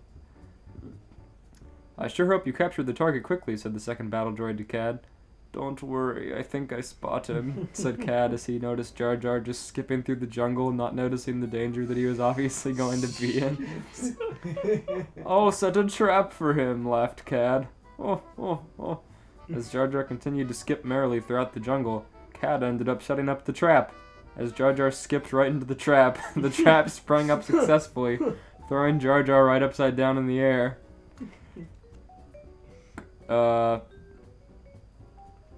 He says, "Great, what happened?" cried Chad. "I can't believe someone like this is wanted by the Confederacy," cried Nigel. "Those two," said Cad as he was observing both Nigel and Chad. "I wasn't informed about them. You two battle droids, create a diversion for them." "Roger, roger," said the first battle droid. As Nigel was just about to cut down Jar Jar, the two battle droids then began to fire their rifles, to which Nigel and Chad had to dash right out of the way. "Where the heck are they firing at us from?" cried Chad. "They're in the bushes," cried Nigel. "I'll hold them off. You sneak on and knock them out," said Chad. "Great idea," said Nigel. As Chad continued to be pinned down, Nigel went around the other way through some bushes. He eventually could see two battle droids firing at Chad. "Confederacy, I should have guessed," said Nigel. What does Nigel have against the Confederacy? Nigel then takes a stick and smacks both of the battle droids. "Ouch, not so hard," cried one of the battle droids whose head was knocked off by Nigel. The other battle droid was knocked down and pretty much damaged by Nigel. Pretty much damaged. "Where's Jar Jar?" asked Nigel as he noticed the gun again was missing. I was trying to save myself from those two battle droids, said Chad. They noticed a shadowy figure carrying Jar Jar away. "Where are you taking me, sir?" asked Jar Jar to Cad. "Away," replied Cad, "because I am paid for." But Misa would not have minded a trip if you just invited me, continued Jar Jar. This is going to be a long trip, sighed Cad, who wasn't too fond of Jar Jar already. As Cad continued to head towards the shuttle and escape, Nigel and Chad were in hot pursuit of the bounty hunter, not realizing who he was, but knew that Jar Jar was the target of an anti-kid plot by the Confederacy. Chapter 2, Chasing Cad Bane. Both Chad and Nigel were chasing down an unknown foe. I don't like that title. I'm looking at it right now, and I don't like it What one is it? bit. What's the title? You can't can't say. say. Damn. Both Chad and Nigel were chasing down an unknown foe who had just kidnapped Jar Jar Binks. Jar Jar himself was rather annoyed and catted all the way towards the ship. "You better be careful. We nearly got hit by a big branch," said Jar Jar. "Please stop," said Cad. "But Misa's just trying to warn you on the dangers," continued Jar Jar. "I do not care," said Cad. "Just be quiet." "You pretty rude," said Jar Jar. Poor Cad continued to have to hear Jar Jar's rants as he finally reached the ship. Nigel and Chad took out their weapons. "Not so fast," said Nigel. "You're going nowhere." On the contrary, I am," said Cad. He just took out his blaster and started to fire at both Chad and Nigel. "Take cover!" cried Chad as he pinned himself behind a rock. As both of them dodged the lasers from Cad, the bounty hunter ends up closing the door from his ship. "He's taking off!" cried Chad. Nigel then quickly grabs a tracking device and throws it right into Cad Bane's ship with the bounty hunter not noticing. "Come on, I got a tracking device on him. We'll follow him," said Nigel. "Good thinking," said Chad. As the bounty hunters took off with Jar Jar as his hostage, both Nigel and Chad head for their ships when they start the engine and take off following him. "Oh, this so fancy. Can Misa touch it?" asked Jar Jar as he wanted to press a button. "No," replied Cad. "How about this one?" asked Jar Jar. "No, stay away from that one," continued Cad, who was getting very sad and was getting into his face. Oh, Jar Jar was getting into his face. "What's about this one?" asked Jar Jar as he pressed the yellow button. The yellow button ended up moving Cad's seat straight towards the console. "Knock it off!" cried Cad as he got up and forced Jar Jar to his seat. "Stay!" As the bounty hunter continued on his route, he was unaware he was being followed by both Nigel and Chad. "We shouldn't steer too closely to him," said Nigel. "But we still need to have a strategy to rescue him." "He's probably driving whoever kidnapped him crazy," said Chad. Chad was right on the money. The bounty hunter was getting frustrated with Jar Jar, who was minding his own business by singing a tune. The bounty hunter did his best to ignore the tune, but it was too much. "What's with all the humming and singing?" roared Cad to Jar Jar. "What's with all the humming and singing?" roared Cad to Jar Jar. "Misa always likes to have a good song in Misa's head when Misa is in this situation," continued Jar Jar. "That's just fantastic," cried Cad. "I am paid to kidnap you, and all you do is annoy the heck out of me." "But Misa's just trying to keep me so busy during this time," continued Jar Jar. "I do not care. Knock whatever the heck you're doing off," roared Cad. As Cad continued, the Gungan did his best to sit still, but the Gungan continued to jump around in his seat. At first, the bounty hunter did not care, but the Gungan started to move around pretty loudly. "What's going on?" roared Cad as he noticed Jar Jar bouncing around. "Misa feels a bit uncomfortable, so Misa decided to find a comfortable spot," said Jar Jar. The bounty hunter then grabbed some duct tape and then placed Jar Jar right into the wall, where he used the duct tape to force Jar Jar to stay on the wall. "There, you're comfortable," slapped Cad. "Misa kind of itchy," said Jar Jar. "Don't care," said Cad. I loved Jar Jar slapstick. Yeah. As Jar Jar... The Phantom Menace was a perfect movie after all. As Jar Jar remained where he was, the bounty hunter was finally able to get a grip heading towards this location through an asteroid belt. "I hope I get paid for this one," said Cad. "I hope I get paid for this one," said Cad. As the bounty hunter continued his trek, Nigel and Chad continued to follow him behind from a distance. "He's heading to that asteroid belt," cried Chad. "Keep a steady move on him," continued Nigel. "Got it," said Chad. As the two continued to follow the bounty hunter, a certain Count Dooku was awaiting them patiently for Cad Bane's arrival. I hope there's Jar Jar X Count Dooku slapstick. I'd really like that. That would be pretty good. Count Dooku's plan. As Cad Bane continued through the asteroid field, he was still unaware that Nigel and Chad were continuing to follow him. "Ha! I finally have some I finally have some peace and quiet, said Cad. He laughed. Suddenly he could hear some chattering from Jar Jar, who was tied up in the back, even if he was pinned against the wall. Misa wisha Misa had more room for Misa to move around, said Jar Jar. I thought I told you to be quiet, said Cad. But Misa can't move at all, said Jar Jar. That's the whole point, roared Cad. But Misa wanna move, said Jar Jar. The bounty hunter got so angry at Jar Jar that he purposely steered his ship one way just to get the Gungan dizzy and sick. Soon the Gungan threw up all over the floor. It's gonna be a long flight to Count Dooku, said Cad as he started to clean up the barf. Meanwhile, for Count Dooku himself, he was awaiting Cad Bane's arrival, as he was currently meeting with Darth Sidious, who was meeting with him via hologram. I am most pleased with your work, Count Dooku. Cad is on his way with the Senator, said Darth Sidious. Yes, said Count Dooku, but why him? Why not Padme? Why not Padme? Because Jar Jar's funny. Oh, you're right. What was I thinking? That'd be the obvious, continued Darth Sidious. I wanted Jar Jar here so that you can humiliate the galactic kids next door into surrendering after you've finished fighting them off. Very good. I don't see why not. I will be able to do it, said Count Dooku. They sound very similar. We've got to find a better Darth Sidious voice. As the Count continued his meeting with Sidious, a battle droid rushed over. This better be good, said Count Dooku. Sir, 3 ships are in the area. One belongs to Cad Bane, the other 2 are unknown, said the battle droid. Send out the droid fighters to destroy them, continued Count Dooku. Roger, roger, said the battle droid who left to give out orders. As Nigel and Chad continued to tail Cad Bane, several droid fighters appeared from the asteroids and started to fire them. We're being fired upon, said Cad. No duh, said Nigel. As the 2 began to try to outmaneuver the droid fighters, it gave Cad the right chance to head towards the main asteroid base where Count Dooku was waiting for him. As for Nigel and Chad, they were able to take down the droid fighters quite easily, but soon lost track of the bounty hunter. Just great, cried Nigel. Don't worry, we'll find him, said Chad. We better, said Nigel.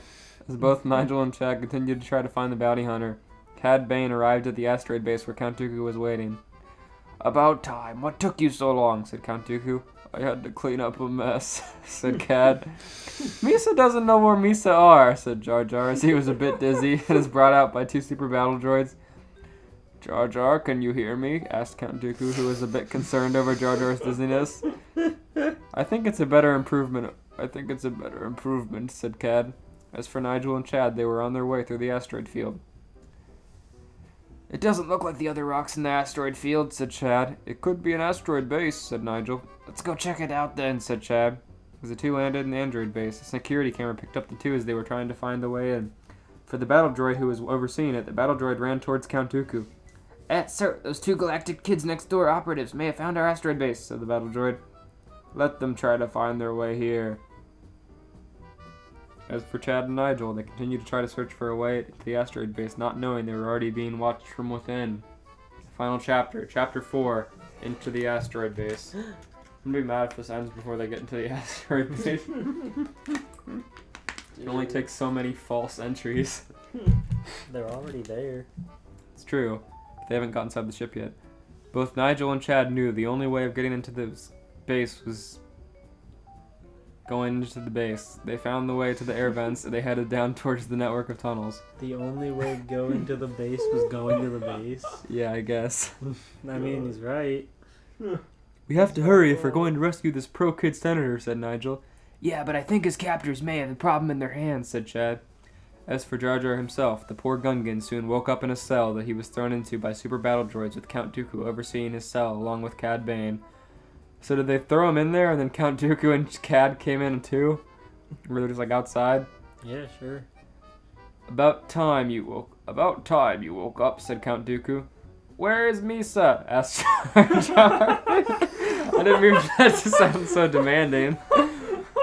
Where's Misa?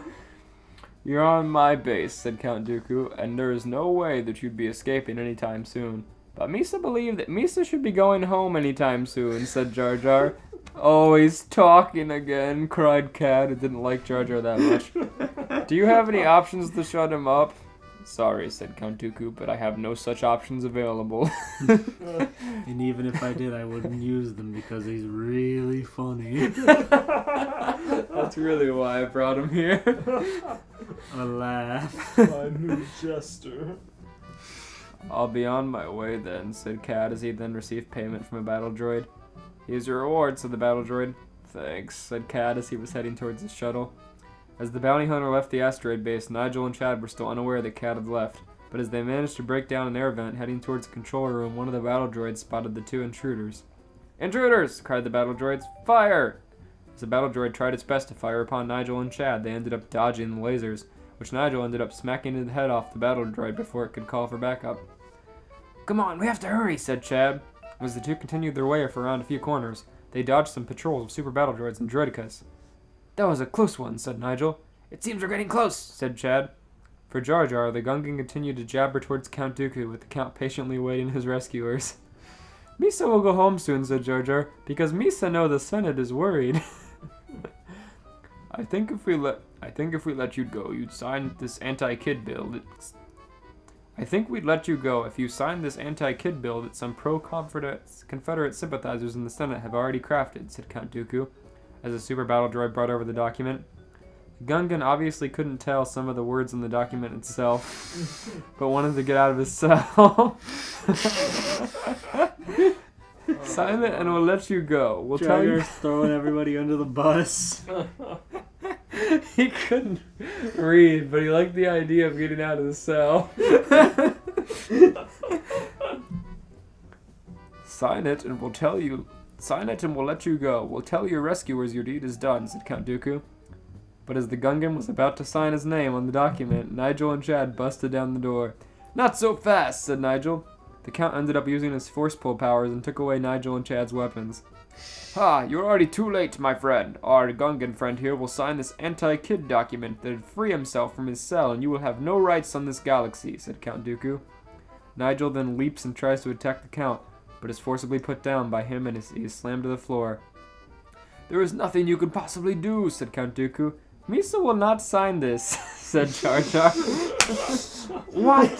Cried Count Dooku. We gave you whatever you could, and you still refused to sign it? Gonna let him out of the cage. We'd let you leave. Misa don't want to sign this bill, said Jar Jar. Chad then saw his chance to attack Count Dooku as he tackled him down. Nigel grabbed the keycard after knocking down the super battle droid and then setting Jar Jar free. Hurry! Cried Nigel as he and Chad rushed out. Count Dooku then gave chase toward the trio, whom were heading towards the hangar. We have to steal one of these ships, said Chad. As the trio headed onto the ship, several battle droids and super battle droids along with droidicas emerged with Count Dooku firing at them as they were fleeing. This nuts! Cried Jar Jar. Chad ended up starting the engines in the ship and shut it off. They were not out of the woods yet. As soon as they were fleeing the asteroid belt, the several droid fighters spotted them and began to fire. We need to send out a distress signal, hurry! Cried Nigel. As Nigel did that, the ship continued on its course, with the droid fighters following it. As the Republic starfighters took down the droid fighters, the ship made its way towards the cruiser where it landed. Why, it's the missing Gungan senator, cried a clone trooper. We'll inform the captain immediately. A few hours later, Jar Jar was soon back heading to Coruscant. As for the galactic kids next door, Nigel and Chad headed back to meet up with the Number Infinity. A job well done, said Number Infinity. It was nothing, said Nigel. As Number Infinity continues to congratulate them, the scene ends. Wow, a whole story. Incredible. Rare. That was pretty good. I give that a me out of saw. That was a short, actual story. How unusual. Yeah. Start and finish. I give that a box of Jar Jar cereal because that is hard to find. Man. Alright, I'm gonna take a bathroom break. Okay. No. What did you do? I was just making sure it didn't go to sleep. Oh. Like some people. Despicable. It's what do you love? Mm-hmm. Cody's really into the Denny's idea.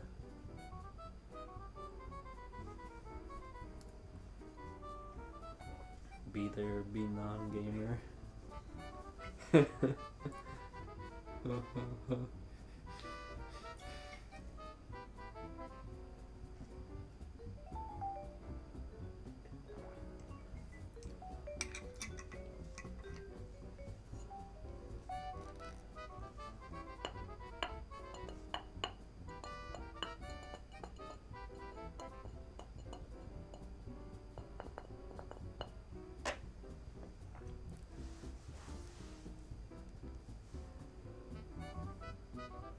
What do you think Steven's doing on the can? This driveway is horrible. Oh, it's awful. Just Why? a giant bump at the end of your driveway. I guess you could go over it, but it'd be really bad for your car every day. Yeah, it sure would.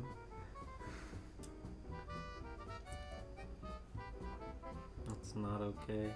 This needs more existence. All good. Fresh Pincy both. Mr. Smith has arrived. Sorry, I'm late. I gotta stay flexible. You know what I'm saying? Oh, I know what you're saying. Expanse. Yeah, I know what you're saying.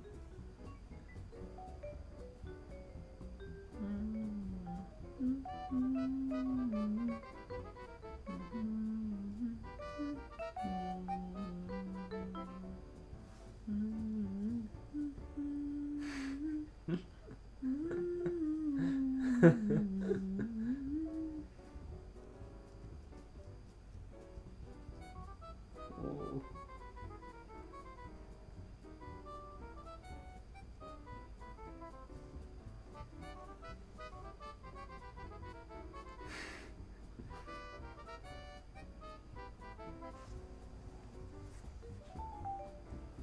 Where's the stripey girl? That's a classic. Fuck. I It's love like bootleg T-posing Smash 4 model. I love bootleg stuff.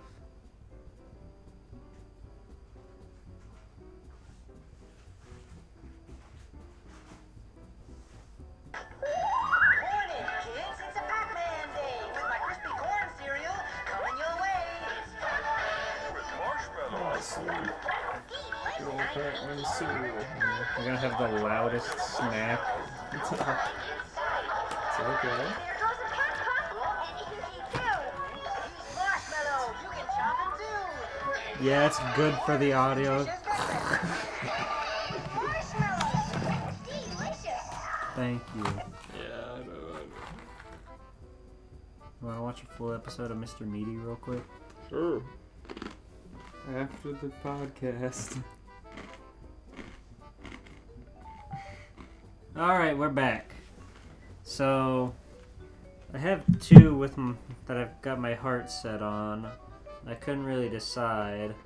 So, would you rather hear one that's pretty long, so we're definitely not going to get to the end of it, that is from the mature filter, or would you like one that's only about 2K word count, so there's a chance we could actually get an ending out of it?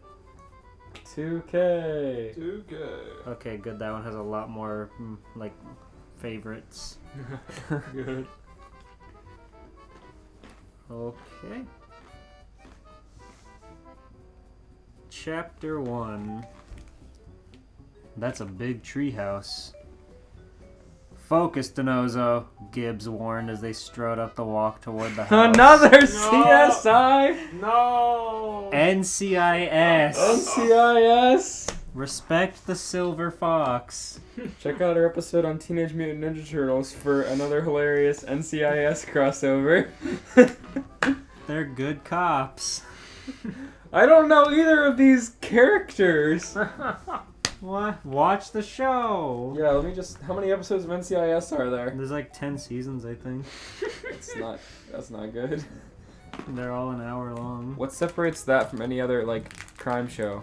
NCIS is specifically like naval-related crimes, like if a Navy officer dies or something, then they're on the case. Really? Mm-hmm. Weird. Yeah, so it's weird that there's a lot of Niche. a lot of things that don't have to do with it, like the Ninja Turtle episode. They're Navy. They can swim. It's okay. Leonardo's mask is navy blue. They can commit a federal crime underwater. They're good swimmers. Haven't you ever played the NES game? Yeah, you're right. Alright. What? I'm just relieved at the chance to be able to talk to some normal kids for a change after those creeps at the mansion. Let it go, Denozo. I swear, they were talking in unison, Tony insisted as Gibbs pressed the bell. What kind of family seriously talks in unison? Gibbs just sighed and tried to tune Tony out. They were investigating a naval lieutenant who disappeared from his part-time job as a teacher at the local school. You're right. Oh, Naval. Mm-hmm. Nice. So far, no leads had turned up, and they were going around to his various students, hoping to catch a break. Not all of the agents were handling it so smoothly. Even Gibbs, who considered himself fairly good with children, was starting to grow weary of the routine. I think Gibbs is my favorite character because of his name. That's good. He's powerful. Gibbs is cool. The door cracked open and Gibbs offered a smile at the 10-year-old behind it. Hey there, is your father an adult? The boy swept the door That's open. what should have happened with Uncle Grandpa. The boy swept the door open and pointed some kind of toy gun at them. How did you gain access to this facility? He demanded. Gibbs looks even better than I could have hoped. He's the Silver Fox! Gibbs is cool. Well, season 12. Wow. Season 12 spoilers, don't Don't look. look at that. Don't look at no, that. oh Season no. 13. For me a recap. Oh no. Anyway.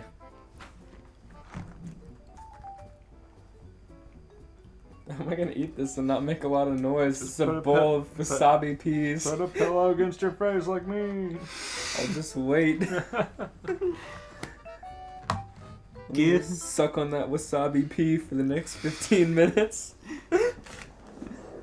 Gibbs simply blinked, sizing up the red turtleneck, bald head, and glaring sunglasses of the pint-sized fury before them. Tony's reaction was a bit more overt. Kid, what the heck? The boy pulled the trigger and let some red pellets fly, The kid pulled the trigger and it was all over. striking Tony square in the face. Ah, not cool, kiddo! Assaulting a federal officer is a... Putting out a hand to steady his understudy, Gibbs reached into his pocket and produced his badge. I'm a federal agent. I have clearance. Those sort of credentials will do you no good here, insisted the junior. State your business. We've come to ask you about your teacher, Mr. Rambergen. Can you look up Mr. Rambergen to see if that's a kid in their character? Thank you. Gibbs explained. The boy's eyebrows narrowed suspiciously. Oh, I do remember. It is. Hold on. I gotta find it. Wait here while I consult with my superiors. The door slammed shut. Gibbs and Tony had just enough time to exchange a bewildered glance before the door swung open again, and the boy reappeared, now with some sort of PVC phone. I have been instructed to assist your organization in whatever way possible, he answered with a nod, exiting the house and shutting the door behind him. Oh, it's not. I thought it was these people, though. It's why'd you think it was Mr. Ram. Wink and Mr. Fib? He has the ram head. Oh, okay. Oh, is this... That's Mr. Businessman? That's like Mr. Business or something, yeah. Oh. Maybe he's an NCIS character. Maybe. Maybe he's nobody. Frantically Googling the... No, he's Mr. Boss. Yeah. I like how his quote attributed to him was, "Ah, jeez, it's the Toilinator." His famous quote. He does say that a lot. Anyway.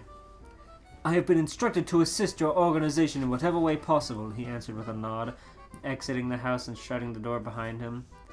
The two agents exchanged another glance. That's great, Gibbs nodded. Now your teacher, Mr. Rambergen. Has he been okay the last couple days? An intriguing question. The boy began to pace back and forth on the walk. What if that's the rubbing name his of the chin. writer's teacher? Inserting his own teacher. He wishes he would disappear. Mr. Rambergen has been recently placed under our surveillance for noted adult-like activity. Okay, Oh, Gibbs no. just Adult-like nodded. activity. Oh. I He hope could not in work. school. Okay, Gibbs just nodded again. He could work with this. What kind of activity? He assigned a science reading, hissed the boy with surprising intensity. So we got rid of him. I can't read and I will not read. Behind him, Gibbs heard Tony give a sigh. Okay, he pressed on. What did your surveillance reveal? Ah, the boy seemed to think. 0800 hours. Number 5 carried out surveillance on the target. Subject issued a quiz on the aforementioned reading. No extra credit questions. Listening bug successfully planted on target's desk. Listening bug. Beetle understands gobbledygook, the boy stated proudly, holding up a dead fly. An invaluable device. Contributed immensely to our surveillance. A dead fly. Stop eating nuts! No! Eating like hard, crunchy Asian mix. We're doing an audio-specific show. With a spoon. The dry wasabi pea spoon. It's ASMR. Can't you like pour your big gulp in there so they get a little like water Right. and then they're less crunchy? Pour your nuts in there. And Yeah. suck them up. Okay. Suck Drink them them through directly your down big your throat. straw. Okay. Shoot them down your throat. Knock it off. Right. The surveillance, Gibbs waved. Can we get back to that? The boy frowned but continued. You find new ways to make bad noise every week, huh? The boy frowned but continued. Oh, 900 hours. Number 4 skips class to continue observation of subject. Subject visits teacher's lounge, rendering observation untenable. Number 4 believes, from scent analysis, that he drinks coffee, a noted adult beverage. Yes, and they seriously weren't paying him enough for this. 1100 hours. Number 1. Something about the way the boy puffed his chest out a declaration seemed to indicate that this was his code name. Takes the observation. Quiz was once again assigned. Lunch break. Target drinks more coffee and consumes a rye sandwich with lettuce and chicken. He also eats an apple. Right. After that, One bite. In 2 bites. the 2-bite That's a challenge. 1-bite challenge. Number 5 commences observation. The boy frowned suddenly and seemed to deflate. Nothing notable recorded. Tony and Gibbs again exchanged Are they glances. still outside his door? Yeah. 1300 hours, resumed the boy, picking up some of his old intensity. Number 2 begins an observation. Target is observed using a cell phone and drinking more coffee. At 13:30, he leaves the classroom and enters an old storeroom. At 13:45, he leaves. Number 2 investigates to discover large quantities of goggles and some sort of long white coat. The boy held up a finger before Gibbs could comment. Our intelligence suggests they are the uniforms of a secret army he is planning to amass. Doubtless he is already training them in the hidden area of the school known as Science Lab, trapping innocent children and turning them into mindless science slaves. That's not really what I said, number 1. Another boy, much chubbier and wearing a pilot's cap of some sort, poked his head out the door. Number 2, I believe I give the briefings around here.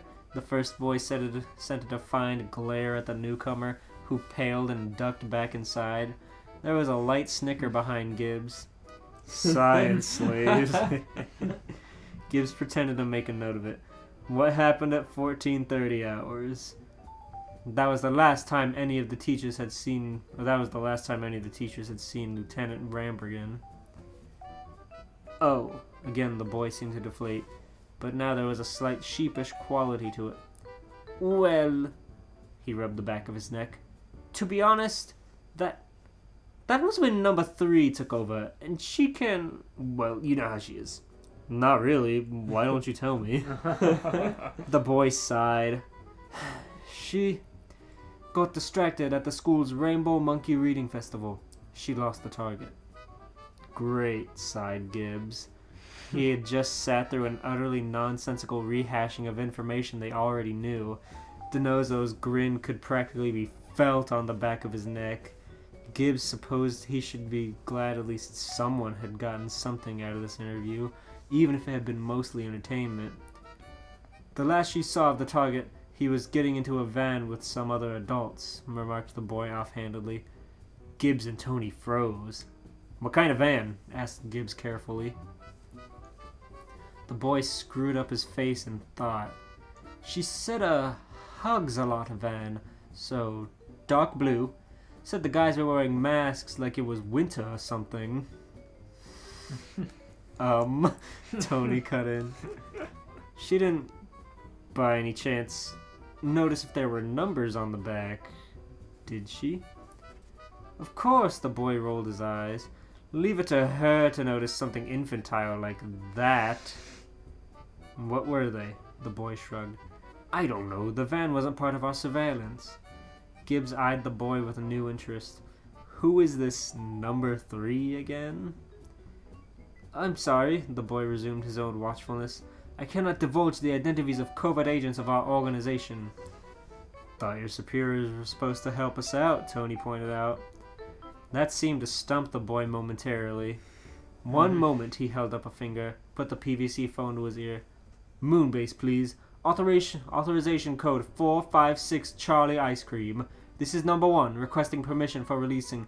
Tony sidled up to Gibbs. You know, when I was a kid, we just played cops and robbers. New age, new games, Gibbs shrugged. Yes, Mom. Yes, I understand. Thank you, Mom. The boy made a clicking sound and turned to face them again. I cannot tell you who number 3 is. Gibbs closed his eyes. Look, kid, this is important. We're also observing Mr. Rambigan, Tony put in, nodding solemnly at the boy. We're the anti-science division of the government. We're specially trained to deal with matters involving science slaves. The demeanor of the boy changed instantly. Oh, really? His eyebrows arched high above his glasses. Well, why didn't you just say so? That changes things entirely. I'll send an alert right away, nodded the boy, punching imaginary buttons on his phone. The full resources of our people will be put at your disposal. Number 2. Yes, the chubby boy from before poked his head out the door. Compile all the surveillance from Operation Lab and present it to these gentlemen. The boy jerked his head at Gibbs and Tony. And gather the rest of the team. I think we have our mission for the day. Number 2 shot off a salute. Yes, sir, number 1. And Gibbs prompted, raising his eyebrow. Number 3? Oh, Cookie Sanban. She lived with her folks about half a block that way. The boy pointed. A new idea occurred to him, and he brightened. I could assist in interrogation if you... No, thank you. No thanks, kid. You've been very helpful, but we'll take it from here. Gibbs offered the boy a wave and turned to go. Tony crouched low and winked at the kid. We'll stop those nasty science slaves, he nodded. Wait! The chubby kid rushed out. Our surveillance data! He handed Tony a lunchbox. Tony tried not to wince as he took it. Thanks, buddy. With another nod, he got up and hurried after his boss. Better get that to Abby to analyze the data, Gibbs ordered. On it, boss, replied Tony. Then he saw the expression on Gibbs' face. I mean, good one, sir. Kids these days, Gibbs muttered, taking out his phone. Whatever happened to backyard baseball? I think they turned it into a video game, frowned Tony. Topical. McGee, look up a Kooky Sanban in the school registry and give me her address. We may have a witness, snapping his phone shut. Gibbs signaled to Tony, let's get moving. At least this one should be easier to talk to, Tony reasoned. Don't be so sure, warned Gibbs, shaking his head.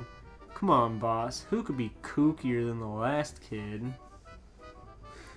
I like this tale of these agents wandering door to door. Oh, and then they had the dashing sleuth rainbow monkey at the corner window, so I stopped to look at that. But Mr. Rambergen looked like he was getting lonely, so Mr. Flufflupikins and I got into hippy hop and followed him down Broadway. And the squint-eyed Asian girl cheerily thrust forth a little cup. Yes. The squint-eyed? Yes. Okay. The squint-eyed Asian girl cheerfully thrust forth a little cup. Okay. More tea, Mr. Nice Agent-san? I don't think I can just skate by that. Gibbs leaned over to Tony. You had to ask. Like 2 hours later. And there's a little author's note. Oh wow, I had no idea where this came from. K&D was the first major fandom I wrote for, so it's fun to return to my roots, but honestly I was just working on my NCIS/Person of Interest crossover, and suddenly it occurred to me, what would Gibbs think of Sector 5? And funny exchanges kept popping into my head, so eventually I just gave in and got this. Hopefully you enjoyed it. The cover is partly a stock photo of Gibbs, but also partly a kid cosplaying as Nigel from such and such Is This Real Life work on DeviantArt. And that's... Wait, is there more? Hold on. This is chapter 1 at the top. Can I swipe? It's Alright. only one chapter. Oh. Well done. Chapter 1 of 1, I guess. So hooray! Yeah. Yay! Rate it.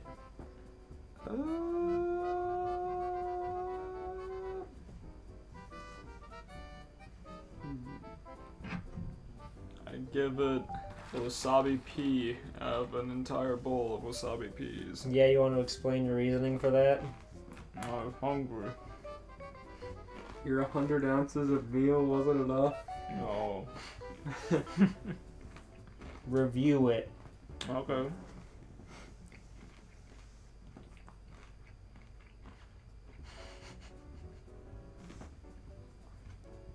I'm gonna be real mad if that your chewing gets picked up on the mic. I rated a regular old door-to-door salesman, except he's dressed in an NCIS uniform.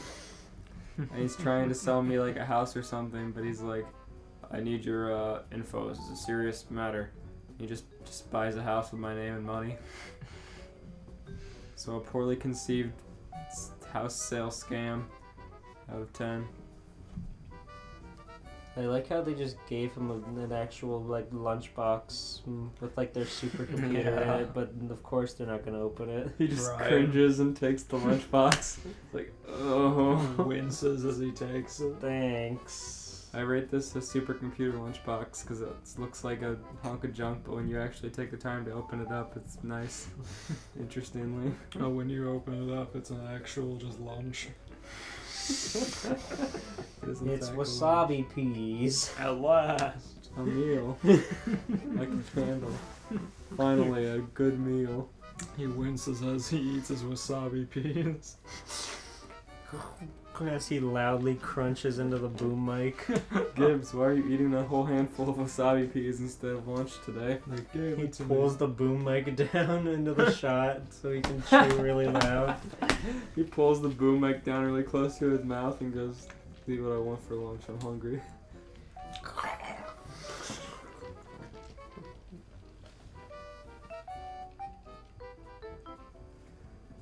Well, I guess that's it. Ooh. Wow, what a rip-roaring good time. A ripping.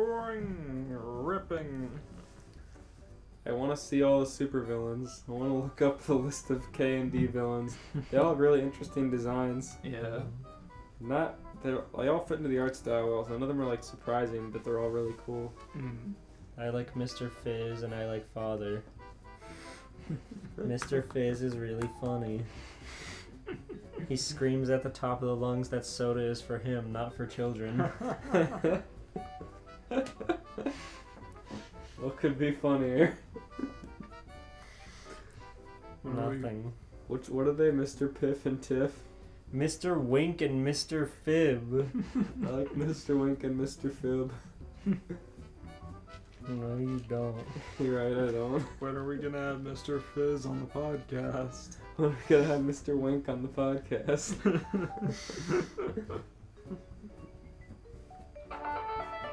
Oh. Get yourself an ice cream headache. Children, if only you could bottle their delightful precociousness until they've grown up. Keep yapping, phone face. Kids alone. Now you guys give me your favorite villains. Night Brace. Sticky beard. Right. Hey, there's some deep web kids next door. At last. Good. God, it's they have it on like the video itself has a TV screen on the video, like in not even a third of it, with like an actual TV, and on the screen is the episode, probably pitch shifted, with like a big subscribe thing above it, with an emoji over on the side and a like button on the side. Let's take a look. In fact, I know it's pitch shifted because the video is 2 episodes and it's 18 minutes long. Like the completionist episode we just watched, where like, you don't actually have to like the video, but please click the button that has the thumb up. You don't have to like the video, but you have to press the button that says you do. He's right. Please. I think that's gonna do it for us, gentlemen. Oh boy. Yay! Yeah. Oh. Do the outro. Thank you guys for listening. If you enjoyed the video, share it with your friends. We appreciate the share. That's how we're spreading this thing at the moment. You can also find us on SoundCloud shortly after this has been launched on YouTube, where you can download the episodes or listen to them on your phone, if that's inconvenient for you to do on YouTube or something like that. Or just you want to get better quality audio, because that happens with YouTube. And beyond that, continue to listen and have a good night. For us, it's very late, as usual. Anybody else have anything to say? This has been Pizza Steve. This has been sponsored by Copenhagen. Pizza Steve. This has been the Crossing the Line Dip episode. Sponsored by Dip again. Sponsored by the Nostalgia Critic. Send us your mud jugs at insert an address there.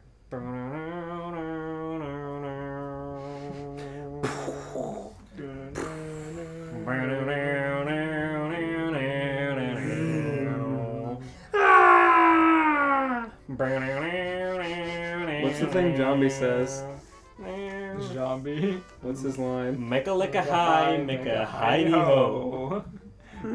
Make a Now. lick a high, make a chino. Make a Alright. lick a sneak a lick a dick. Alright, Pee Wee, what's your wish? I wish this episode will be over. Alright, now repeat after me. Make a lick a high, make a hidey ho. Make a lick a high, make a hidey ho. Make a lick a high, make a chani ho. Make a lick a high, make a chiny ho. Pudugada, pudugada, pudugada, chi. Guru G. Hey. With the powers inside of me, I declare that this episode be ending.